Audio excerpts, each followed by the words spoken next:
इस हफ्ते supreme court का एक ऑर्डर आया जिसमें कहा गया presumption that the husband is the father of the child during marriage not displaced even if the wife had relations with other main.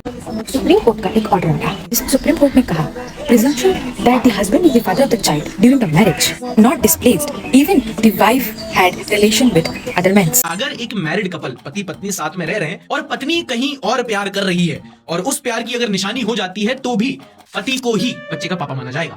अगर एक हस्बैंड एंड वाइफ वो एक साथ रह रहे हैं और वाइफ कहीं और प्यार कर रही है और उस प्यार की निशानी हो जाए तो हस्बैंड को बेबी का फादर माना जाएगा। मतलब डियर मैन कि आपके अकाउंट पर कोई और लोन ले सकता है पर ईएमआई तो आपको ही भरनी पड़ेगी। इसका मतलब ये है डियर मैन, आपके अकाउंट में लोन तो कोई भी ले सकता है बट ईएमआई आप ही को भरना पड़ेगा। उसका रीजन है इंडियन एविडेंस एक्ट का सेक्शन 112 जिसमें ये स्ट्रॉन्ग प्रिजम्पशन है कि अगर शादी के दौरान कोई बच्चा होता है तो भाई पति ही पापा होगा और अगर शक हुआ तो भाई the onus of proves lies on the शक करने वाला। आप प्रूव करो कि आपके पास आपके स्पाउस का नॉन एक्सेस था।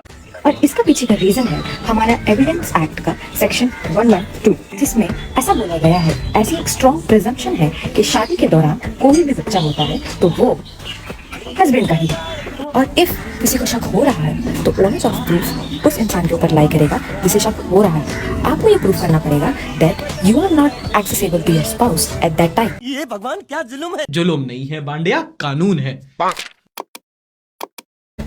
अब लोग बोलेंगे ये कैसा जुल्म है? जुल्म नहीं है दोस्त, लॉ है। सावधान रहें, सतर्क रहें। धन्यवाद।